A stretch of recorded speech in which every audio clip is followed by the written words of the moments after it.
Bismillahirrahmanirrahim. Assalamualaikum warahmatullahi wabarakatuh. Innal hamdalillah nahmaduhu wa nasta'inuhu wa nastaghfiruh wa na'udzu billahi min shururi anfusina wa sayyiati a'malina. May yahdihillahu fala mudilla lahu wa may yudlilhu fala hadiyalah. Wa asyhadu an la ilaha illallah wa asyhadu anna Muhammadan abduhu wa rasuluh. Allahumma salli wa sallim wa barik ala Muhammad wa ala alihi wa ashabihi wa man ihtadaw bihudahu ila yaumiddin, amma ba'd. Allahumma inna nas'aluka khaira ma fi hadhihi al-lailah wa khaira ma ba'daha wa na'udzu bika min syarri ma fi hadhihi al-lailah wa syarri ma ba'daha. Jamaah dan ikhwas sekalian yang dirahmati Allah, alhamdulillah malam hari ini Allah Subhanahu wa taala kembali pertemukan kita dalam kajian tafsir dan tadabbur dari surat Az-Zariyat yang kita tahu sebagian masuk dalam juz yang ke-28 akhir dan masuk di awal juz yang ke-27. Pada pertemuan sebelumnya juga kita sudah menyelesaikan sebagian besar faedah dari ayat yang ke-6, ya, dari ayat yang ke-6 di mana Allah Subhanahu wa taala berfirman, wa innad dina yani lawaqi. Ad-din, ayat yang ke-6 ini sudah kita bahas dahulu, begitu banyak makna ad-din yang ada di dalam Al-Qur'anul Karim. Ternyata setelah dikorek-korek, makna ad-din ini tidak satu makna. Ya, kita tahu bahwa di dalam Al-Qur'anul Karim seringkali kita jumpai beberapa lafaz yang sama namun memiliki banyak sekali makna yang berbeda-beda. Pun demikian dengan lafaz din. Ya, bagi yang masih ingat atau yang mencatat dahulu, din itu bisa memiliki beragam makna. Terkadang din itu bisa bermakna adalah as-sultah, kekuatan, sebagaimana dalam surat Yusuf yang sudah kita bahas. Terkadang din itu juga bisa bermakna Islam itu sendiri, dan terkadang din itu bisa bermakna keyakinan, dan bisa bermakna juga ad-din yang sedang kita bahas di ayat yang ke-6, wa innad dina lawaqi, yaitu hari apa? Hari pembalasan. Subhanallah. Maka disinilah pentingnya kita mempelajari tafsir dengan rujukan para ahli tafsir di dalam kitab-kitab mereka. Karena kalau kita tidak menyandarkan kepada mereka, tentu kita akan mendapati banyak sekali kesalahan, penyimpangan yang sangat fatal terhadap firman Allah Subhanahu wa taala. Sedikit untuk membuka muqaddimah ini, karena di dalam kita mempelajari ilmu tafsir itu memang beragam cara. Sebagaimana dulu muqaddimah pernah kita sampaikan, ya, ada yang didasarkan pada mimpi-mimpinya dan itu ada. Ada yang didasarkan pada kedengkian yang itu akhirnya terbawa ketika menafsirkan Al-Qur'an, sebagaimana orang-orang Rafidah yang akhirnya Al-Quran itu serampangan mereka tafsirkan, dan semuanya itu sudah dibahas oleh para ulama zaman dahulu, sebagaimana diungkapkan oleh Syekhul Islam Ibnu Taimiyah di dalam kitabnya Muqaddamah fi Usuli Tafsir. Ya, bagaimana beliau mengulas tuntas bentuk-bentuk penyimpangan terhadap lafaz-lafaz Al-Quran yang itu didasarkan pada alasan-alasan yang berbeda.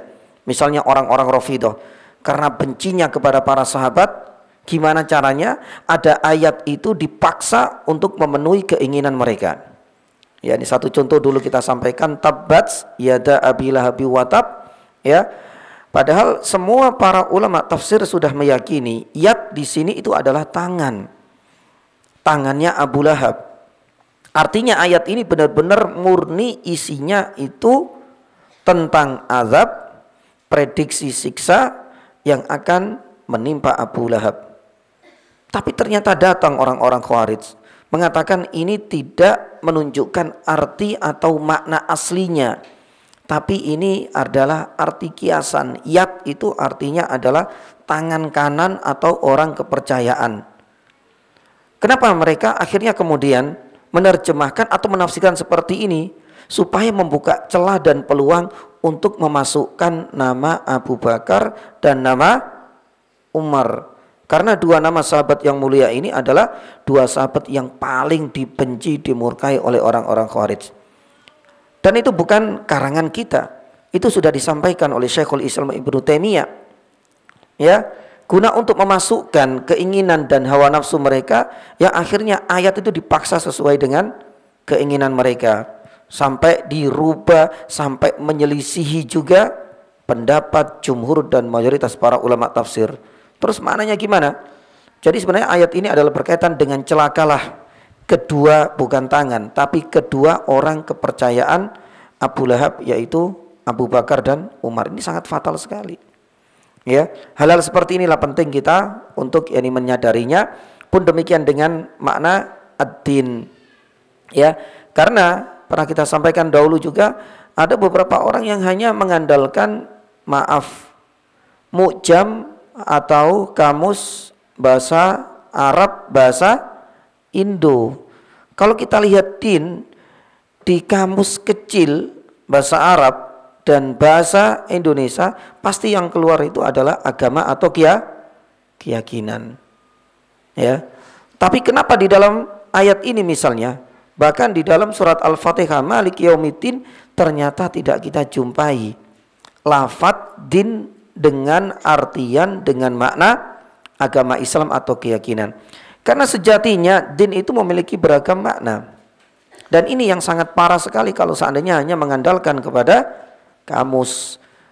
Karena kita jumpai ada beberapa komunitas, dan itu tinggalnya dekat dengan ibu mertua saya di Sukoharjo, dan pernah saya sampaikan kalau nggak salah juga di sini. Dan itulah menjadi cikal bakal yang akhirnya kemudian turun fatwa MUI di Sukoharjo, yakni akan penyimpangan komunitas kecil kala itu, dan sekarang seakan-akan sudah mulai membesar dan juga punya beberapa channel tafsir, tapi banyak sekali penyimpangan. Intinya mereka berangkat dari ingkarus sunnah, dan itu sudah diketahui bersama, tapi kemudian bermutasi dengan berbagai nama, berbagai nama untuk mengelabui manusia. Dan subhanallah, banyak sekali penyimpangan dan sangat fatal sekali.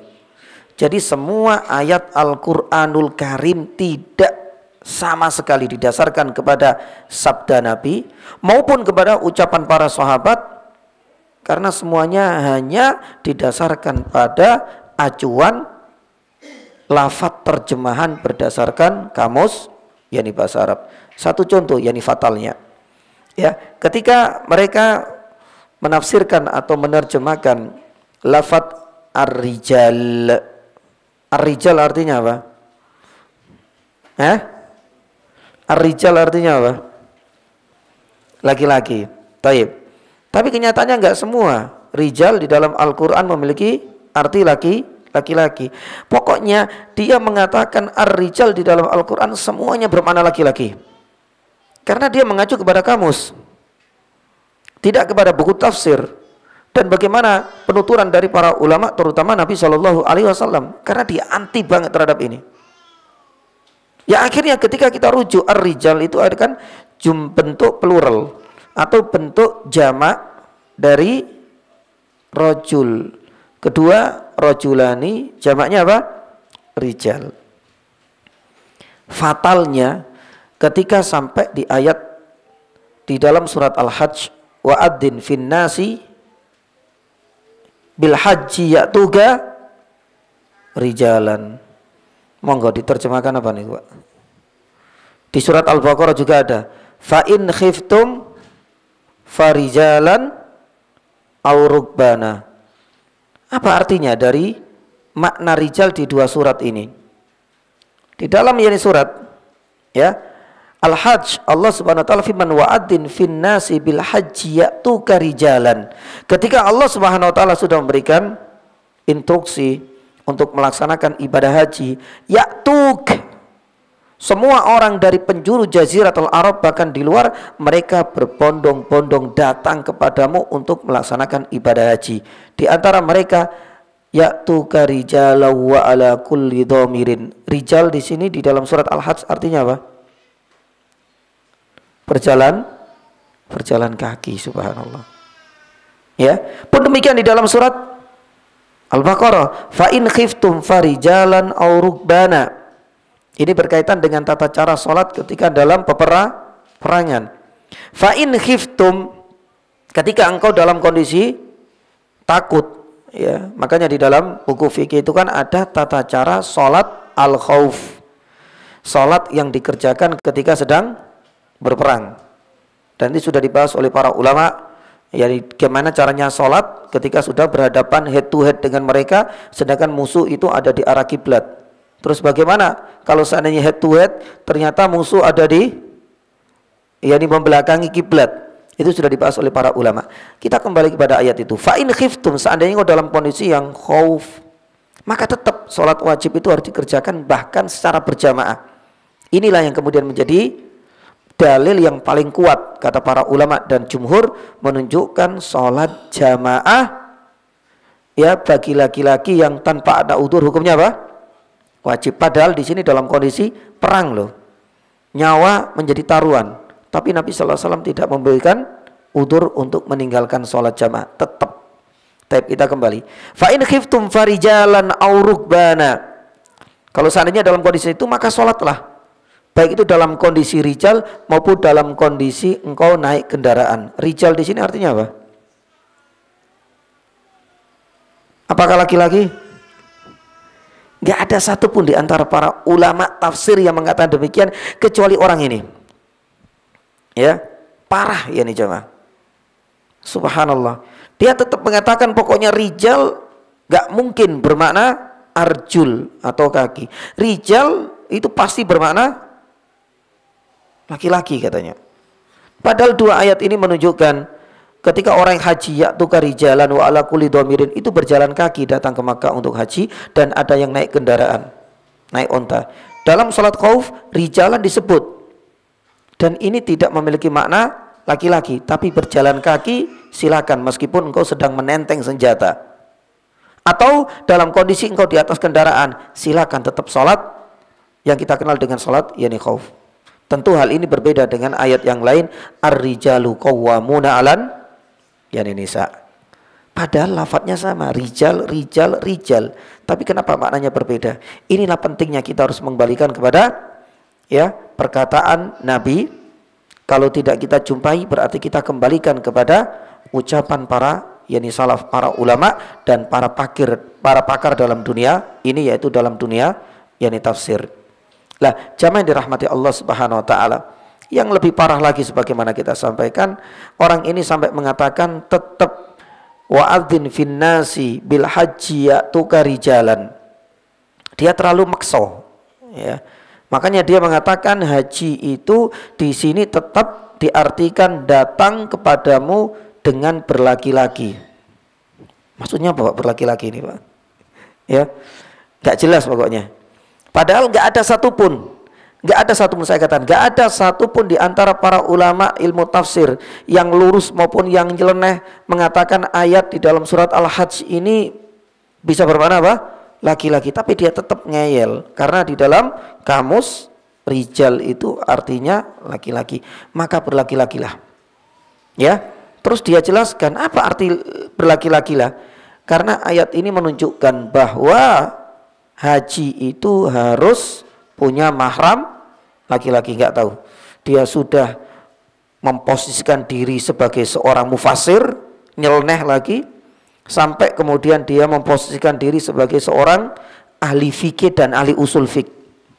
Ya, karena dari sini katanya dia, orang yang haji kemudian nggak punya mahram boleh untuk menyewa laki-laki temannya sebagai rusak semua.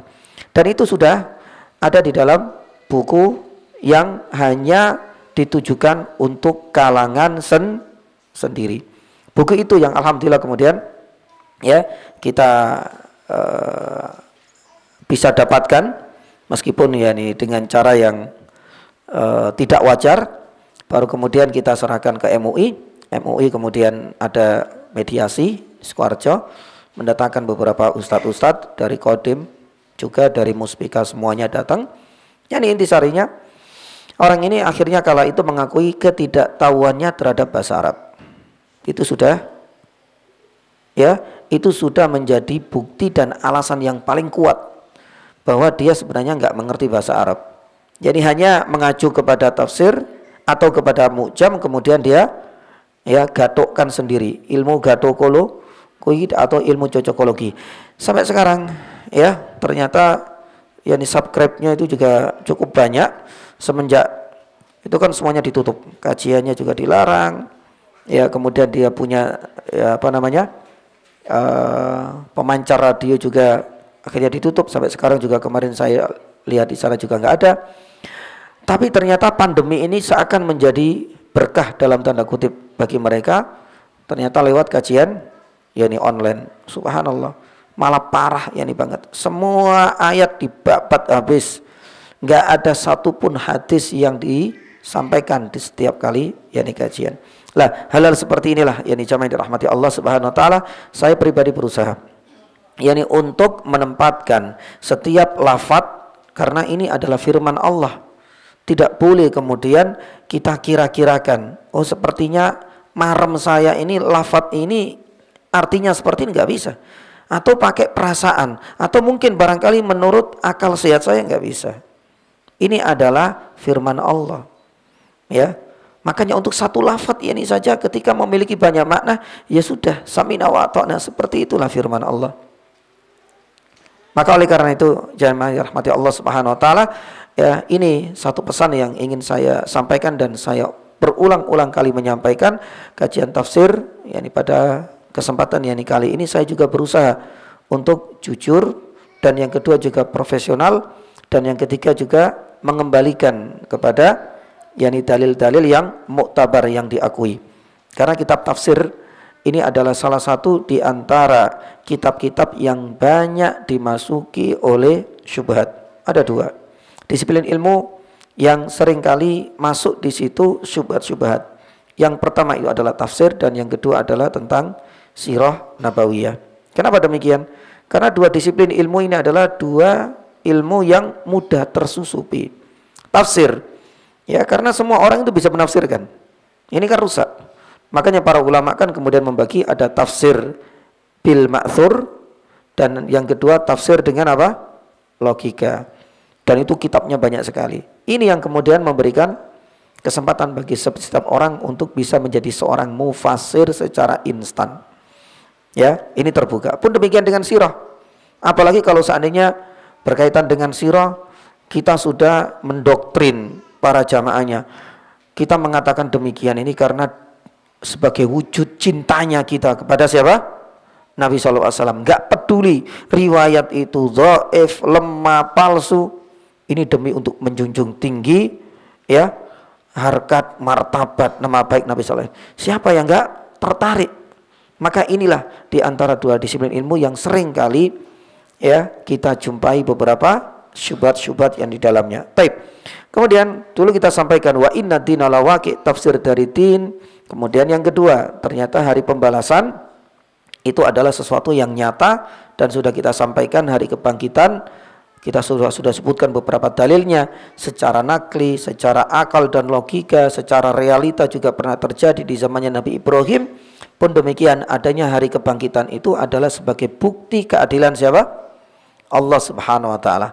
Kalau tidak ada kebangkitan, tidak ada lagi kehidupan lain, tentu Allah Subhanahu wa taala akan tertuduh. Karena ngapain menciptakan manusia ternyata selama hidupnya sengsara terus. Selama di dunia semenjak lahir sampai dia mati selalu terdolimi, dia tidak pernah mendapatkan haknya. Pasti yang jadi sasaran itu adalah penistaan terhadap Allah Subhanahu wa taala. Tapi dengan adanya hari kebangkitan disinilah manusia itu akan berhak untuk mendapatkan ya haknya kembali, sekalipun selama kehidupannya di dunia mereka terdolimi, sekalipun mereka tersakiti. Maka orang-orang yang selama ini mendolimi di hari yang kedua atau di kehidupan yang lain, mereka tidak akan bisa mengelak dari pengadilan yani kubra. Kemudian yang ketiga, dan ini kita sampaikan sebelum masuk ke ayat was-sama. Ya, ayat yang ke-6 kemarin itu ada 3, dan yang ketiga ini ya, faedah yang ketiga itu adalah faedah dari beriman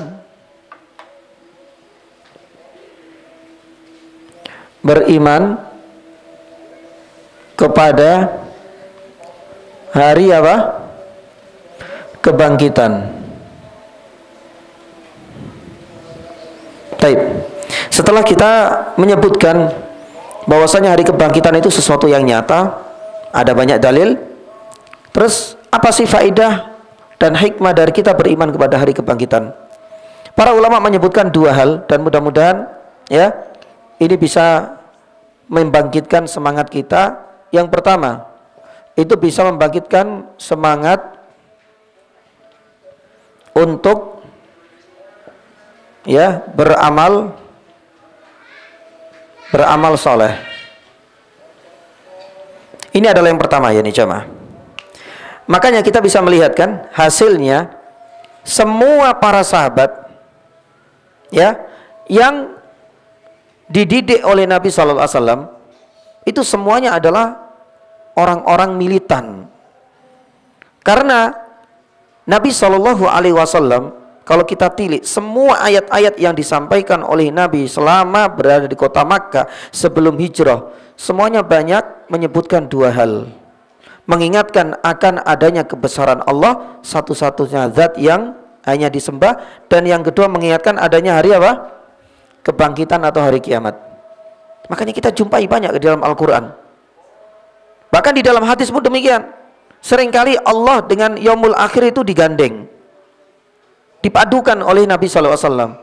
Satu contoh misalnya, man kana yu'minu billahi wal yaumil akhir. Terus keimanan kan ada 6. Kenapa? Ya, hari kebangkitan yang seringkali disebut. Baik di dalam Al-Quranul Karim diingatkan tentang hari kiamat, tentang hari kebangkitan, yaumu yakmuna suli rabbil alamin, semuanya tentang jannah dan nar. Ini semua kan tentang hari akhirat. Dan itu banyak mendominasi pada surat-surat apa? Makkiyah. Lah, di sini ternyata bisa memberikan efek dan faedah yang besar. Bagi para sahabat yang beriman, semakin kuat keimanannya dan semakin menambah semangat untuk beramal soleh. Dan bagi orang-orang kafir ini menjadi hujah dan iqamatul hujah untuk mereka untuk tidak bisa mengelaknya. Maka jamaah dirahmati Allah Subhanahu wa taala, kita jumpai man kana yu'minu billahi wal yaumil akhir falyakul khairan aw liyasmut falyukrim daifahu falyukrim jarohu. Nabi SAW mengingatkan akan pentingnya kita untuk menjaga lisan. Itu yang disebutkan dua iman tok. Iman kepada Allah dan iman kepada hari akhir. Ketika menyebutkan tentang kemuliaan tetangga, hak yang harus kita tunaikan, man kana yu'minu billah wal yaumil akhir. Ketika kita harus memuliakan tamu, man kana yu'minu billahi wal yaumil akhir.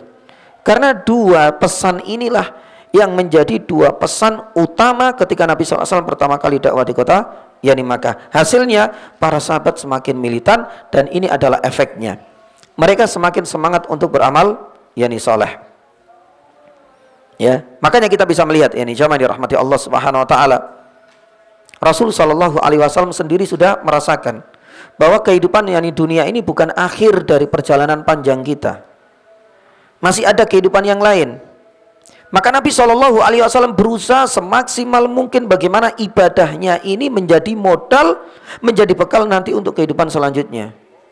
Maka Nabi sallallahu alaihi wasallam enggak pernah merasa lelah untuk selalu berdakwah, untuk selalu beribadah. Makanya dalam banyak riwayat kita jumpai hatta tatawarram yani qadama. Karena Nabi sallallahu alaihi wasallam sadar kehidupan dunia ini tidak hanya sekedar makan tidur, kerja makan tidur, yani kerja tidak. Sekalipun Nabi sallallahu alaihi wasallam posisinya itu lebih banyak, jabatannya itu lebih mentereng daripada kita. Paling kita jabatan itu kepala keluarga, iya. Di luar sebagai apa? Mungkin kepala cabang atau mungkin ketua RT, kepala desa. Nabi sallallahu alaihi wasallam semuanya sebagai kepala keluarga, iya. Ya. Istrinya juga banyak, ya kan? Ya, ngurus ini tok sudah repot loh ini. Nabi sallallahu alaihi wasallam juga posnya sebagai seorang utusan, jadi punya tugas yang mulia. Sedangkan Nabi sallallahu alaihi wasallam utusan ini bukan untuk kaumnya saja, tapi untuk siapa? Seluruh manusia. Makanya yang diajari itu tidak hanya manusia, bangsa jin, tidak hanya bangsa Arab. Nabi SAW juga mengirim kepada raja-raja non-Arab. Berat ini. Belum lagi Nabi SAW itu panglima tertinggi, jadi harus ikut perang. Belum lagi Nabi SAW itu posisinya sebagai kepala apa? Pemerintahan.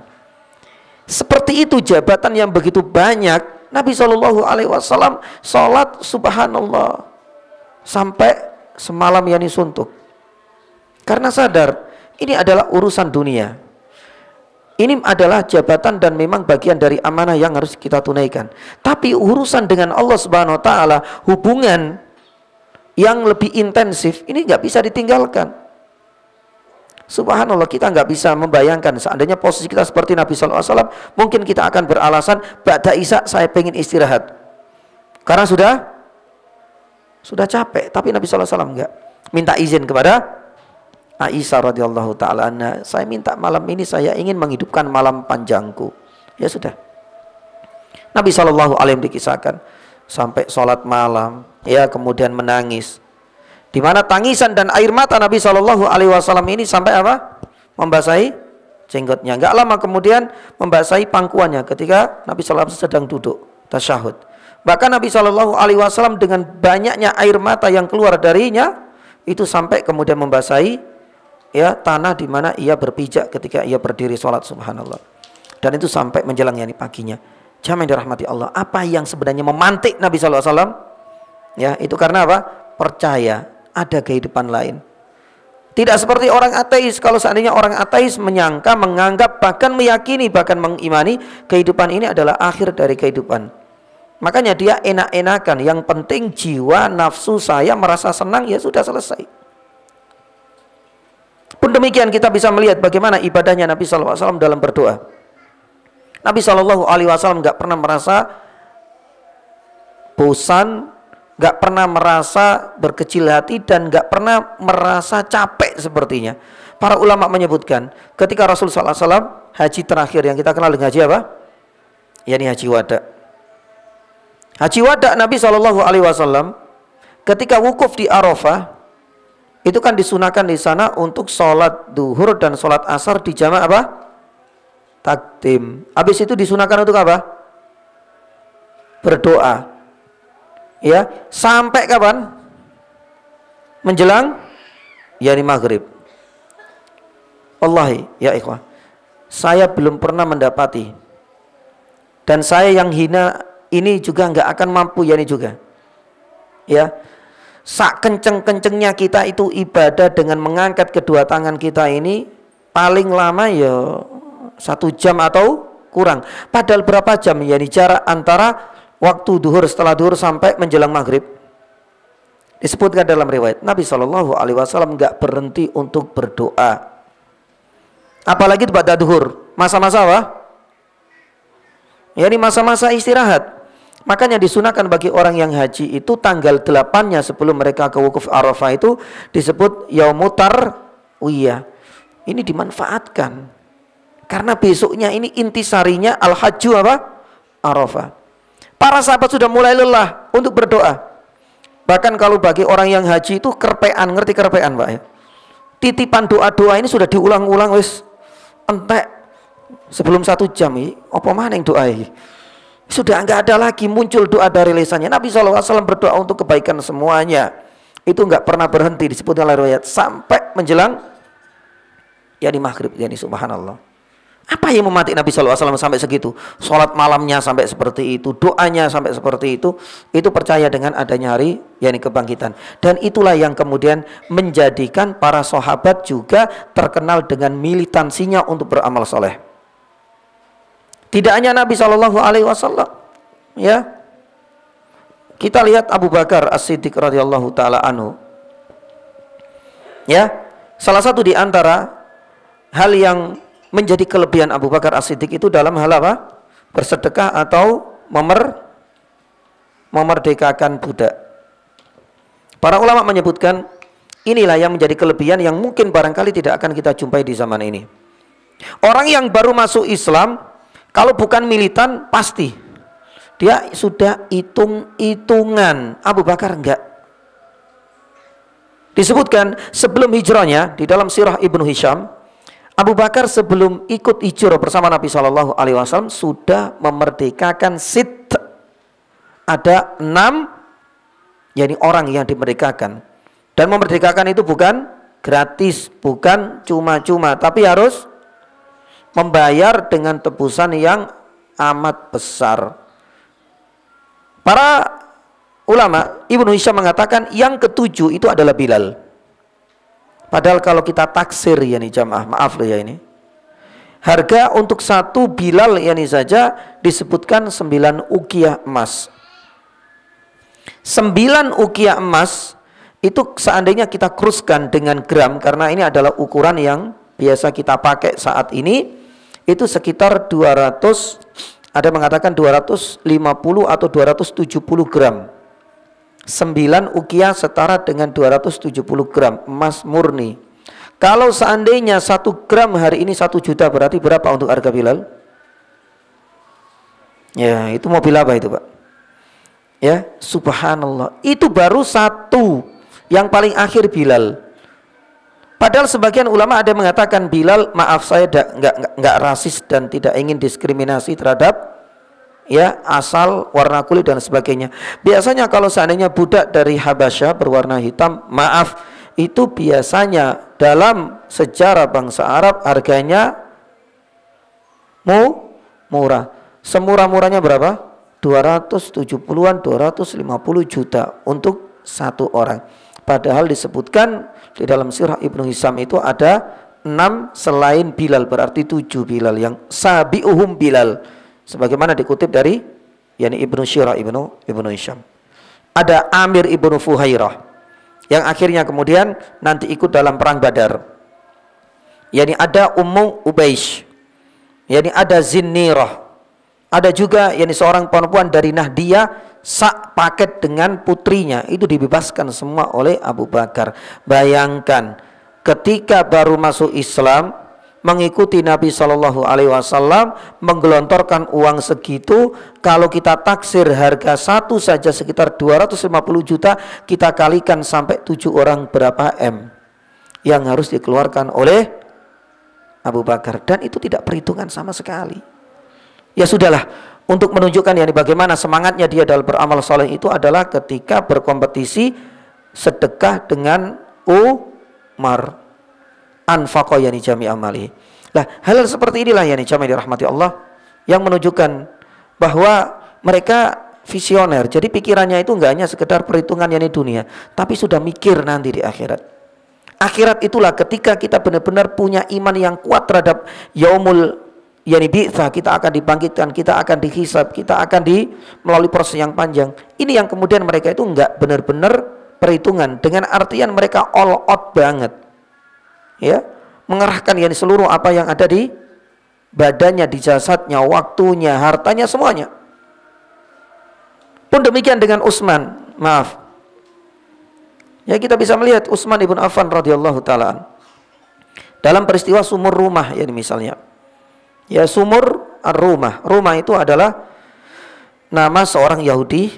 Ketika Nabi SAW itu hijrah ke sana, itu ternyata satu-satunya air bersih yang dibutuhkan oleh kaum muslimin yang datang dari segala penjuru. Ya, untuk warga penduduk asli saja sudah kepepet, apalagi datangnya para muhajir. Otomatis kan ada surplus, yani banyak penduduk, bingung. Satu-satunya di situ, tapi pemilihnya orang Yahudi. Singkat cerita, Nabi SAW menawarkan, siapa yang ingin berwakaf produktif? Akhirnya kemudian Utsman. Para ulama mengatakan transaksinya cukup alot. Intisarinya akhirnya seluruh sahamnya itu dimiliki oleh kaum muslimin, karena mengalami 2 kali transaksi. Transaksi pertama separuh-separuh, sebagian yang lain akhirnya kemudian dimiliki oleh Utsman, kemudian Utsman memakan untuk kaum muslimin. Itu ditaksir yakni 1 M lebih kala itu.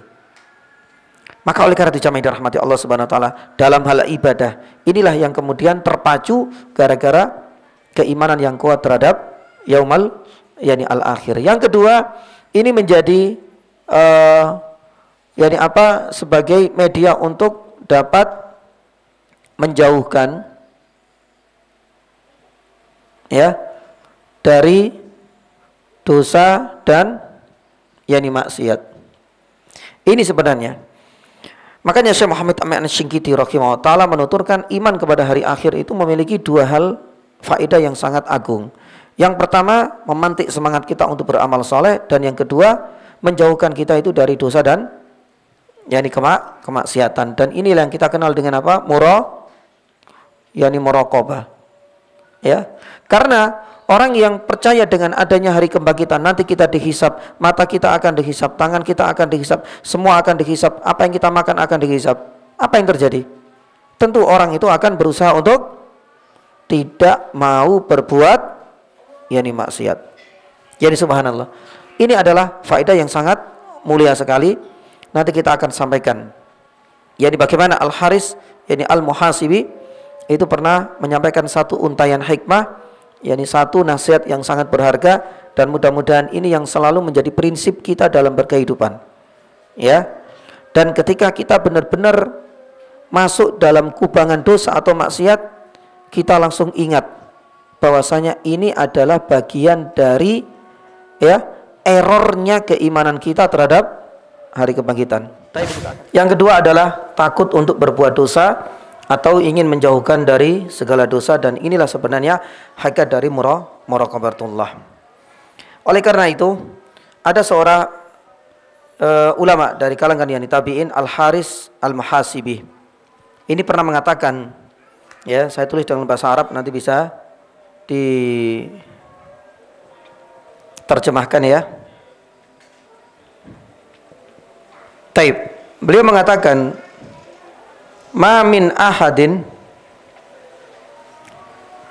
ya'si rabbahu azza wa jalla illa wa huwa nasin ya lil hisab wa maqasat al ahwal. Nanti saya terjemahkan. Kata ini sangat bagus sekali ya. Mamin ahadin, tidaklah ada seorang ketika ia terjerumus ke dalam kemaksiatan kepada Rabb-Nya Azza wa Jalla, ya, kecuali di saat itulah dia sedang lupa kalau semuanya akan dihisab. Ya, lupa kalau nanti ada bagaimana al-ahwal, kedahsyatan di hari kiamat. Lupa kalau seandainya semua amalannya itu akan ditampakkan dan akan diverifikasi. Lupa bahwasanya nanti ada kehidupan lain selain kehidupan dunia. Maka oleh karena itu penting sekali memahami ini. Kenapa? Karena kalau kita sadar akan sebuah untayan hikmah yang indah ini dari Haris Al-Muhasibi, kita tidak gampang untuk menuduh dan mengambingkan, mengkambing hitamkan yakni orang lain. Ya, seringkali kita itu menuduh orang lain. Seringkali kita menyalahkan diri kita. Saya nggak bisa sholat malam, ya gara-gara istri saya itu nggak bangunin. Sebenarnya kalau kita memahami ini enggak kok. Ya, karena semangat untuk beramal soleh dan takut yakni untuk berbuat maksiat, takut ketika tertimpa adab, itu adalah bagian dari puncak keimanan Allah, keimanan seseorang terhadap hari kebangkitan atau hari akhir. Kalau dia itu kuat yakni imanan terhadap hal itu semua, maka dia tidak akan merasa apa? Merasa ada waktu longgar baginya untuk menyanyiakan, apalagi mengisinya dengan dosa dan kemaksiatan. Karena semuanya akan dimintai pertanggungjawaban. Maka di saat dia itu berbuat satu dosa, maka dia sadar, di saat itulah aku sedang lalai, di saat itulah aku sedang lupa kalau ini semua akan dimintai pertanggungjawaban. Jadi simpel, gak usah nyalakan orang lain. Kenapa kamu ditangkap polisi misalnya? Kenapa kamu mencuri? Gara-gara teman yakni saya. Kalau orang yang beriman tahu ya selah-selahnya ini, pasti dia sadar, gak akan menyalahkan teman, gak langsung gampang menyalahkan lingkungan yang buruk. Ya, karena semuanya kembali kepada yakni keimanan. Ini coba kita lihat bagaimana militansi para sahabat. Meskipun kita tahu ya kondisinya nggak seperti kita lah ya. Untuk mempertahankan keimanan itu nggak mudah di zamannya Nabi SAW ketika berdakwah di kota Madinah, di kota Makkah. Yang namanya penyembahan berhala di mana-mana. Beratnya beda dengan kondisi kita. Kalau kita saat ini bebas, kita beribadah dimanapun. Yang kedua, yang namanya khomer di kota Makkah kala itu sudah menjamur di mana-mana. Yang namanya orang teler itu sudah banyak. Perzinaan di mana-mana. Di mana orang-orang yang tawaf ketika haji atau umrah itu kebanyakan mereka nggak pakai yakni baju. Tak ada satu helai benang pun yang menempel di bajunya atau di badannya, kecuali di kalangan orang-orang suku Quraisy. Itu dalam beberapa riwayat seperti itu. Nah, bayangkan bagaimana kebobrokan moral, akhlak, bahkan kemaksiatan di kota itu. Tapi masih muncul orang-orang yang militan. Bilal tetap mempertahankan, ya, sampai kemudian Abu Bakar, Umar, Utsman, semuanya ini. Padahal rayuan syaitan hawa nafsu, benar-benar mereka dikelilingi oleh huffat bil makarih. Tapi ternyata mereka nggak gampang. Maka ini adalah sebagai bantahan kepada orang, kenapa engkau mencuri? Ini gara-gara teman. Sebenarnya enggak. Ya, kalau seandainya kuat yakni imannya, dia enggak akan terpengaruh sama sekali dengan kondisi, dengan lingkungannya. Meskipun iya, sedikit banyak ini akan memberikan efek. Tapi kalau orang yang beriman dan kuat, insya Allah enggak akan terbuai dengan apa yang ada di sekitarnya. Maka jamaah yang dirahmati Allah Subhanahu wa taala, inilah yakni salah satu di antara yakni bukti bahwasanya iman kepada akhirat itu bisa membentuk karakter seorang muslim, selalu semangat di dalam beribadah, beramal soleh, dan takut kepada ya kemaksiatan. Dan ini sebagai penutup sebelum kita masuk ke tafsir yang ketujuh, Umar bin Khattab kan pernah mengatakan, ketika diberikan mandat dan amanah untuk menjadi seorang pemimpin, bayangkan ya, karena dia sadar bahwasanya ini bukan cuma-cuma dikasih amanah untuk menjadi CEO, untuk menjadi mudir, untuk menjadi ketua yayasan, untuk menjadi kepala yakni sekolah dan lain sebagainya. Ini ada amanah. Ya, meskipun kita mendapatkan secara warisan misalnya karena bapak kita yakni presiden dan lain sebagainya, tapi semuanya ini akan diminta pertanggungjawaban. Umar mengatakan, ya, seandainya ya ada bighal lau atharat baghlatan fi Syam, ya, seandainya itu Syam, jaraknya jauh dengan kota Madinah sebagai pusat kenegaraan yakni kala itu di Syam, ketika beliau menjadi seorang khalifah, menunjukkan bahwasanya amanah untuk memberikan kesejahteraan, untuk bisa memberikan kesentosan kepada seluruh ya manusia, termasuk hewan sekalipun. Sampai Umar mengatakan seandainya ada seekor bighal yakni perpaduan ya dari dua hewan itu terperosok jatuh di negeri Syam, ya, gara-gara apa? Gara-gara jalannya banyak yang bolong-bolong. Ya subhanallah, ini banyak sekali ya jalannya bolong, akhirnya kemudian jatuh karena ya banyak macam. Seandainya aku dapati ada, itu hewan, bukan manusia loh itu ya. Yani ada seekor hewan yang terperosok di jalan itu. La donantu, kata Umar. Lah itu dalamnya keimanan dia. La donantu annallah sayas'alani anha. Pasti aku yakin Allah Subhanahu wa taala kelak nanti itu akan menghisap saya gara-gara ini. Itu enggak akan terlintas dalam kebanyakan para pemimpin yakni saat ini. Padahal itu jauh banget. Sedangkan yang jadikan objek atau sampel contoh di sini tuh hewan, bayangkan. Tapi Umar karena dalam dan kuatnya keimanan pada hari kiamat, seandainya ada hewan sekalipun terperosok, ya, pasti Allah Subhanahu wa taala akan menanyaiku nanti di yaumul hisab. Limadza lam tusawwi hadza tariq ya Umar? Pasti Allah Subhanahu wa taala akan menghardik saya, menanyaiku, kenapa tidak engkau perbaiki jalan ini? Kenapa tidak engkau ratakan yakni jalan ini? Yang akhirnya memakan kurban, dan itu adalah hewan. Itu hewan, bayangkan, dan tempatnya jauh di ujung. Umar tidak membahasakan dan tidak membicarakan kejadian ini berada di kota Madinah, tidak di Syam, karena Syam yakni kala itu masih masuk wilayah kaum muslimin yang dikuasai, subhanallah, sampai sejauh itu yakni jamaah. Maka oleh karena itu ya, kita harus yakni sadar bahwa hari kebangkitan inilah yang menjadikan sekali lagi hasilnya para sahabat-sahabat yang benar-benar dididik untuk satu ibadah kepada Allah wahda, dan yang kedua diingatkan tentang adanya hari kiamat, hari kebangkitan, yaumul hisab, akhirnya kita bisa melihat militansinya benar-benar tidak diragukan. Ya, mulai dari Abu Bakar, Umar, Utsman, Ali, semuanya para sahabat ini nggak gampang goyah. Sampai Bilal pun termasuk di antara as-sabiqunal awwalun yang benar-benar tidak mudah untuk menggadaikan agama dan keyakinannya meskipun disiksa dengan begitu kejamnya. Subhanallah. Makanya ini adalah pembahasan yang terakhir dan faedah yang ketiga. Adapun ayat yang berikutnya, ayat yang ketujuh, Allah Subhanahu wa taala firman apa? Was-sama'i dzatil yani hubuk. Lah di sini. Was-sama'i dzatil yani hubuk. Ya, kita akan membahas yani sama, ini tema utama. Yang kedua adalah tafsir yani dzatil hubuk. Dzatil hubuk ini banyak. Di antaranya yani Imam Qatadah, kok jadi bahasa Arab semua ini.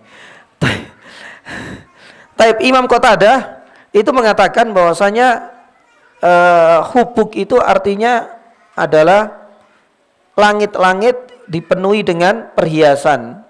Perhiasan langit itu apa? Ya, yaitu bintang. Tapi beberapa ulama yang mengatakan bahwasanya zatul hubuk itu ya langit yang memiliki langit yang indah, memiliki keindahan. Karena tidak hanya bintang, karena langit yani sendiri itu sebenarnya sudah yani indah. Makanya hubuk itu artinya yani indah. Sebagian yani ulama tafsir, hubuk itu diambil dari lafaz secara bahasa. Maaf kalau seandainya ada orang yang pandai untuk menjahit baju, ya itu kan biasanya kalau sudah jahit baju kadang-kadang dikasih apa? Dikasih ya semacam aksesoris atau mungkin barangkali dikasih gambar-gambar. Nah, ini menjadikan apa? Baju itu terlihat lebih indah, lebih elok, ya, lebih enak untuk dipandang. Pun demikian ini. Was-sama'i dzatil hubuk. Tapi kita katakan, dan ini adalah pendapatnya Ibnu Abbas. Yang kedua ini Ibnu Abbas mengatakan was-sama'i dzatil hubuk, langit itu sangat yani indah. Intinya seperti itu. Nanti kita akan sampaikan beberapa pelajaran, termasuk pelajaran terakhir kenapa Allah Subhanahu wa taala mengulang kembali sumpah. Padahal di awal sudah selesai sumpahnya kan? Wadariyat, ya, falhamilat, yani fal sampai fal mudabbir, fal muqassimati amra. Ya, innama tu'adun wa inna dina lawaqi. Ini di ayat yang ke-7, ayat yang ke-6 sudah selesai. Allah Subhanahu wa taala mengulangi lagi ayat ke-8. Was-sama. Nanti kita akan kutip ada 3 alasan sebagaimana dikemukakan oleh Imam Fakhrul Razi di dalam tafsirnya. Tapi kita lihat apakah waktunya cukup karena membahas yani sama yang begitu indah dan elok ini juga butuh yani pembahasan. Baik. Ada satu pelajaran yang pertama tafsir yani dari as-sama. Sama itu kalau kita terjemahkan apa? Yani langit.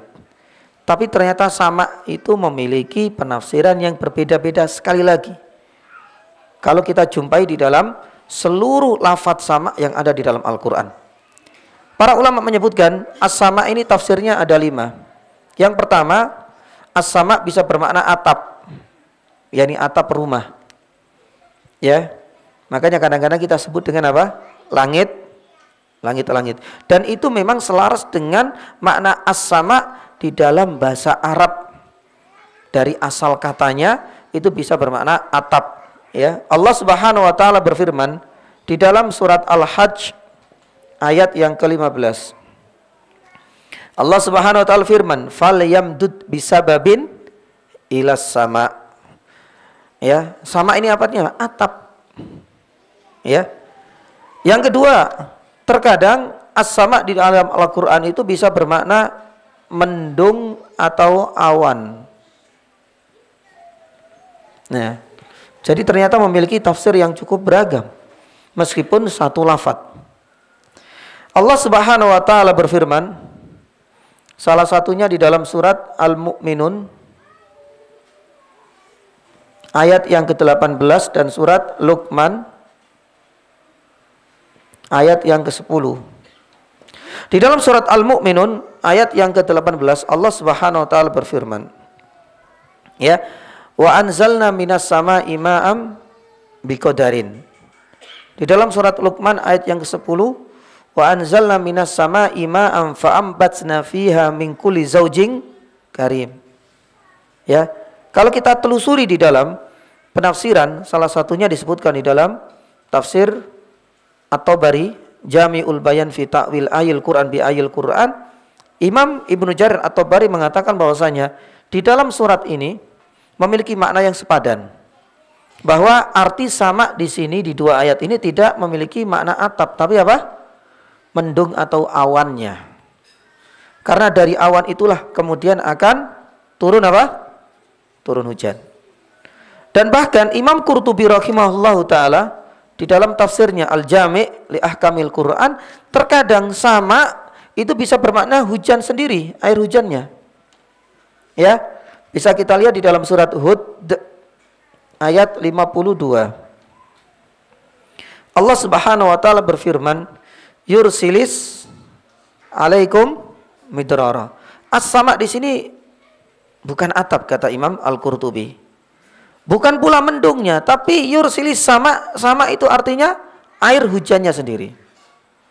Ya, ini penuturan dari Imam Al-Qurtubi. Yang keempat, ada yang mengatakan as-sama itu bisa bermakna apa? Langit artinya lawan dari apa? Lawan dari bumi. Yang kita kenal dengan langit ya saat ini. Langit di atas dan itu lawan dari bumi. Kalau bumi di bawah.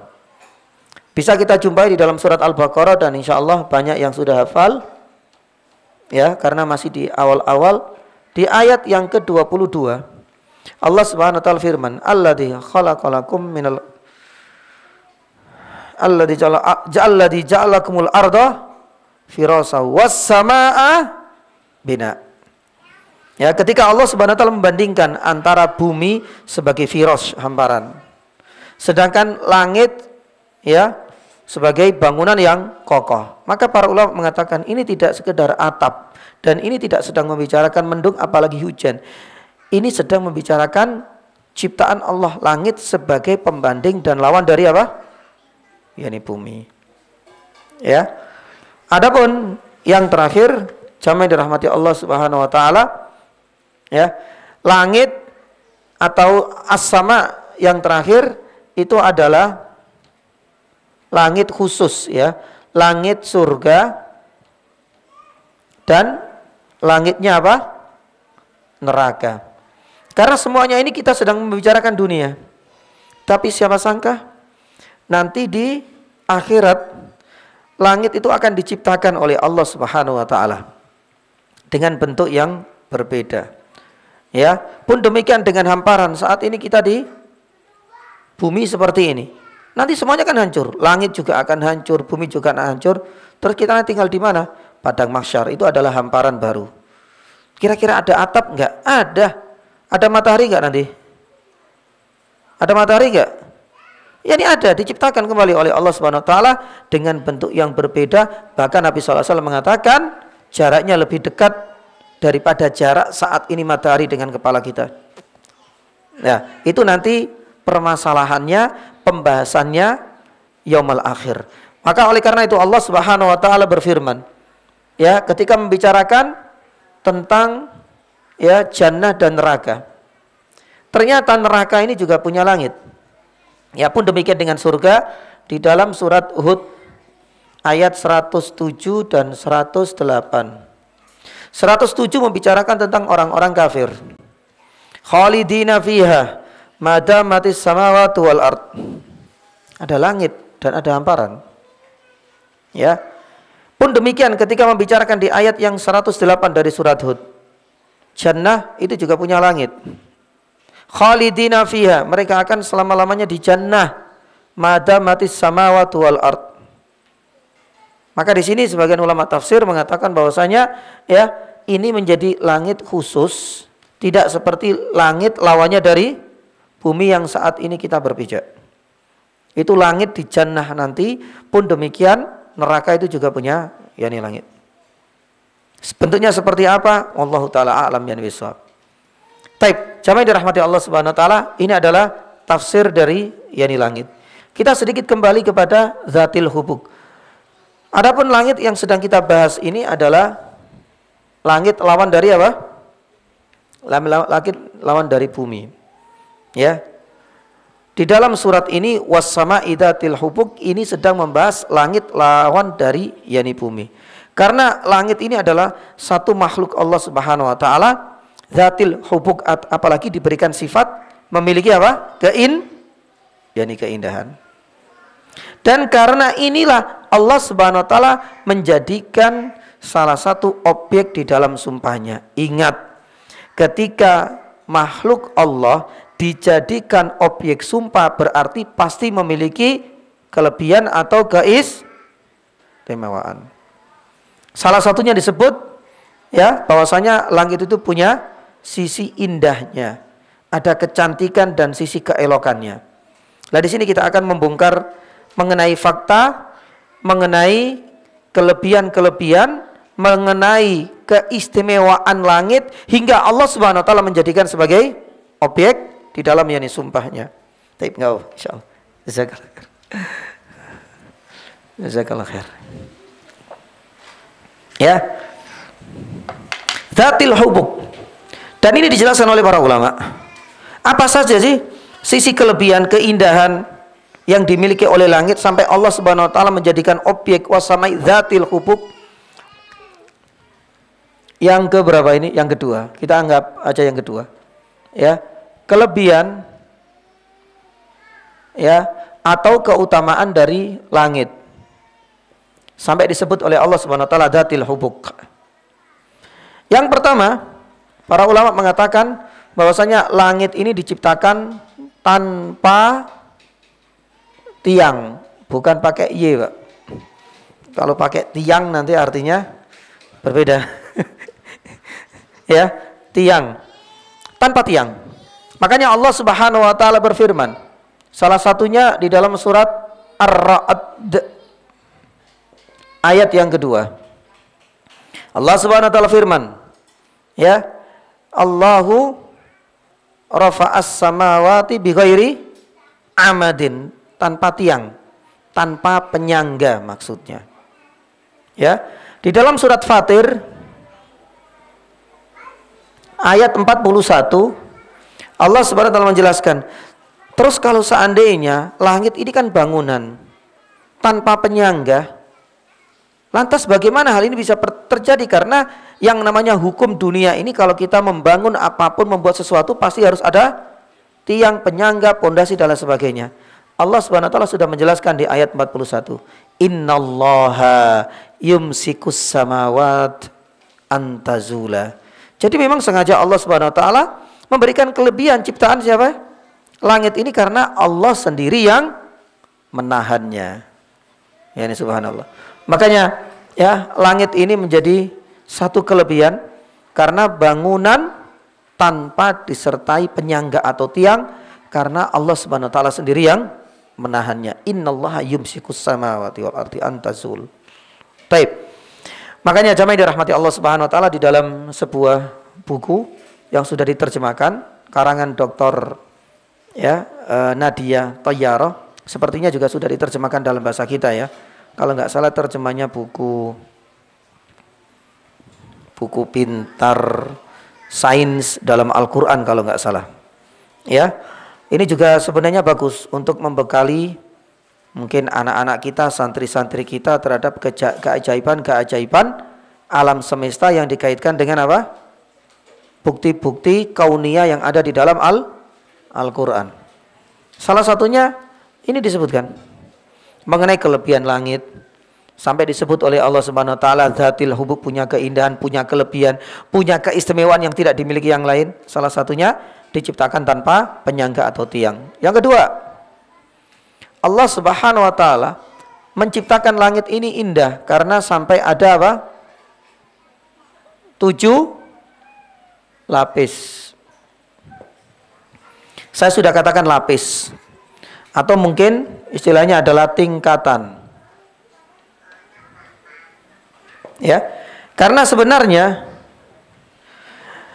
pembahasan tentang sab'a samawat ini silang pendapat di kalangan para ulama. Tidak hanya para ulama tafsir, sampai para saintis dan para ilmuwan pun ikut-ikutan ya membahas mengenai tingkatan-tingkatan dan lapisan-lapisan yakni langit.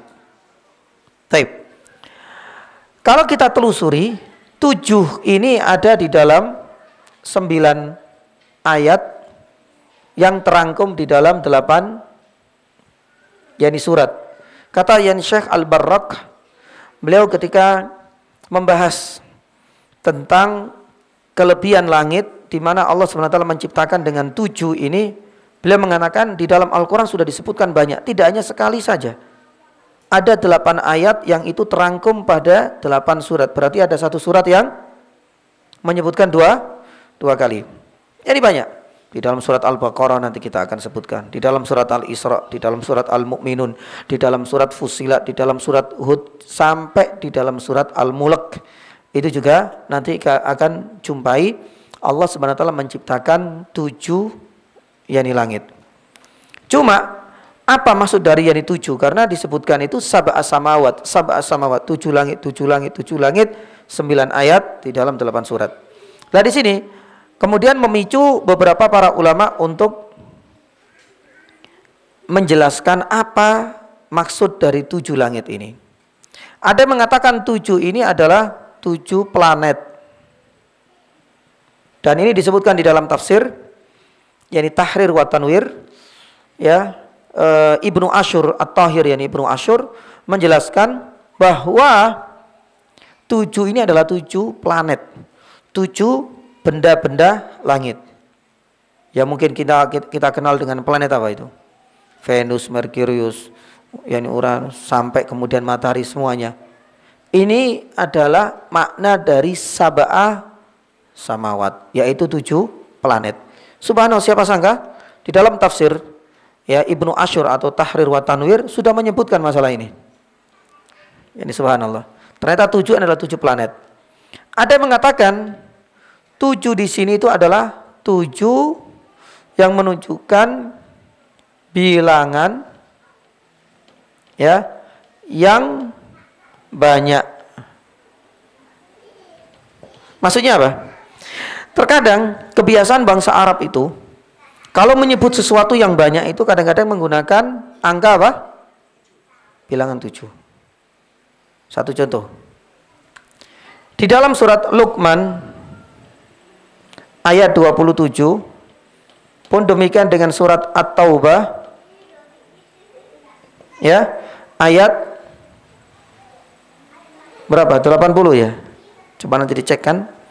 Di dalam surat Luqman ayat 27 Allah Subhanahu wa taala berfirman, "Walau annama fil ard ya min syajaratin aqlamu wal bahru yamuddu min ba'di sab'atu abhurin manafid kalimat sab'atu abhurin."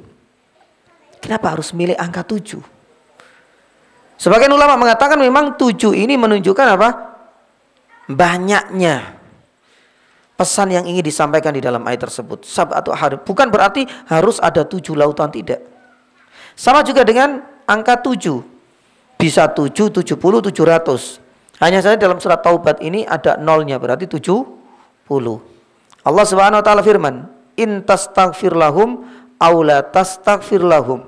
In tastaghfir lahum berapa? Sab'in. Pakai angka 7 lagi. Apakah memang harus 70, Ustaz? Enggak.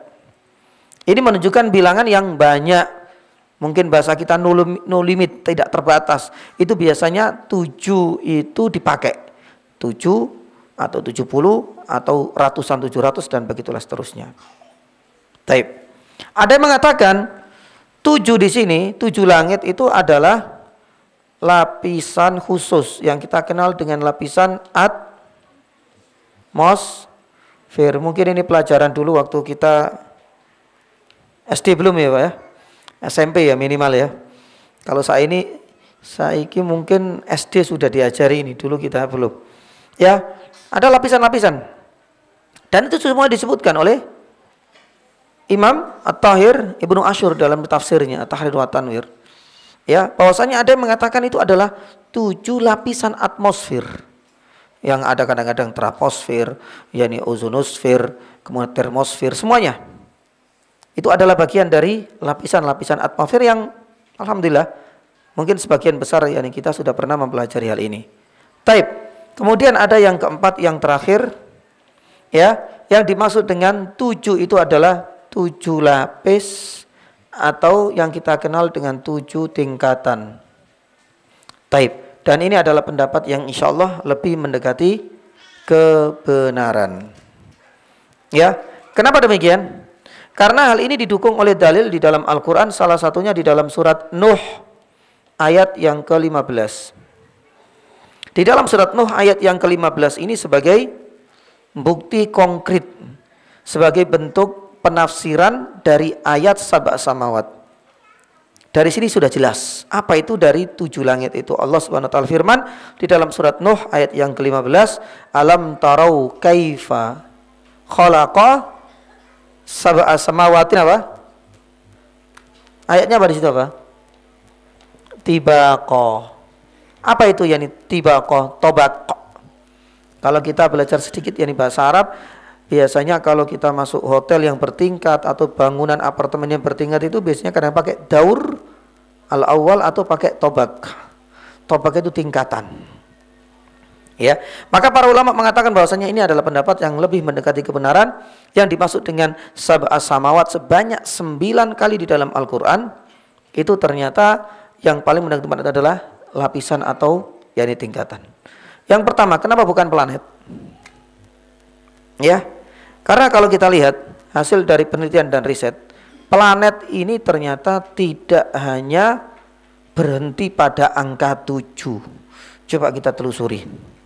Ternyata hampir setiap tahun, kadang beberapa kurun waktu selalu muncul ahli astronomi menemukan planet yang keberapa, planet gak selesai-selesai.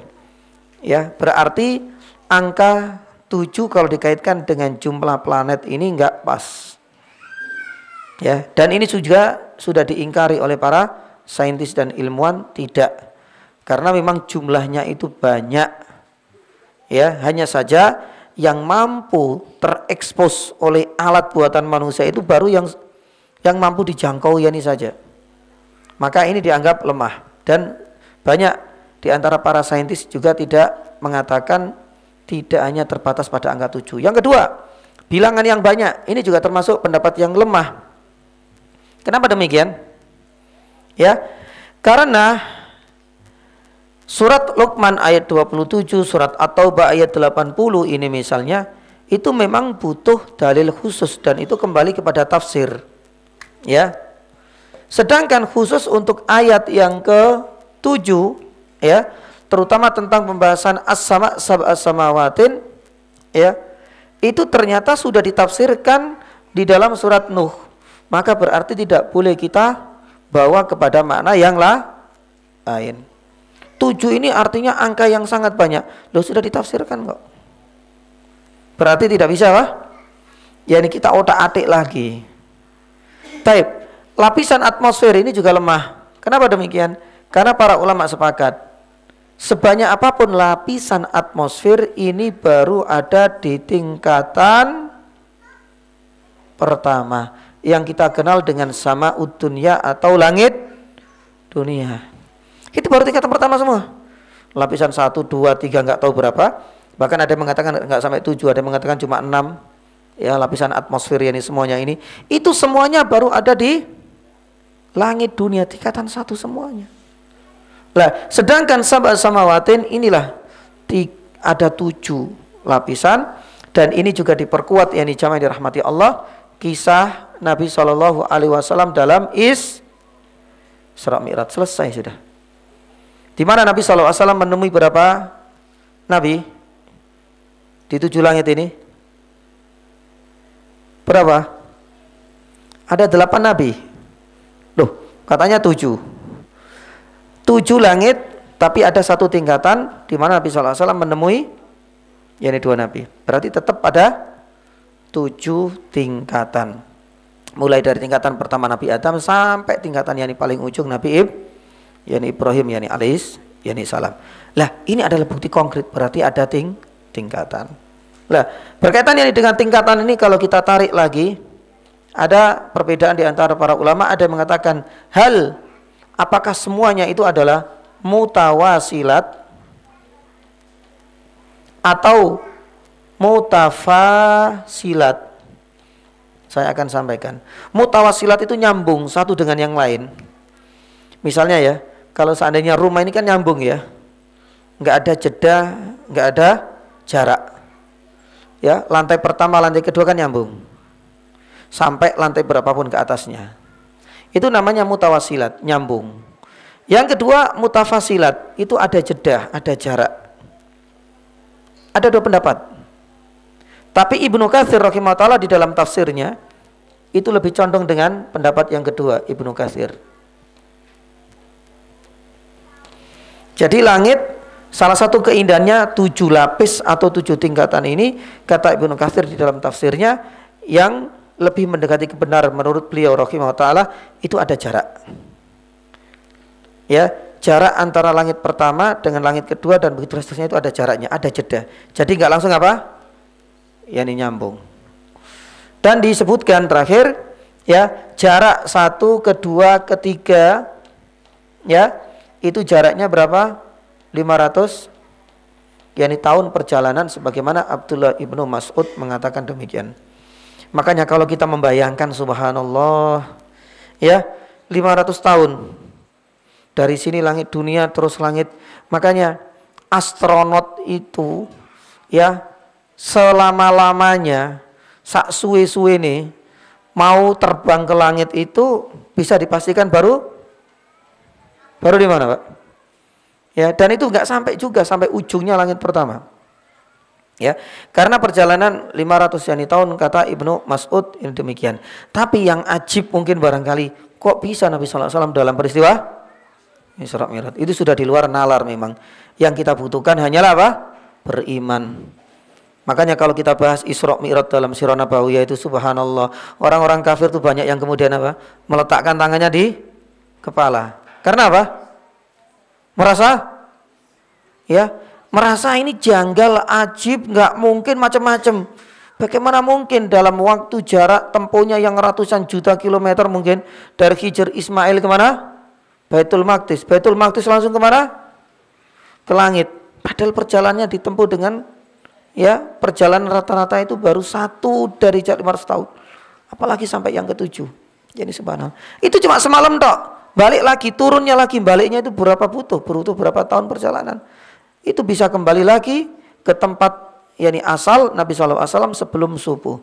Makanya ketika diceritain mengenai hal itu kan banyak yang kemudian yang mengingkari. Bahkan sebagian ulama ada yang mengatakan sebagian orang yang sudah beriman kepada Nabi tapi imannya itu masih belum apa? Belum kuat, itu ada yang sampai kemudian balik atau murtad. Ya subhanallah. Karena apa? Dianggap ini sudah nggak bisa diterima lah.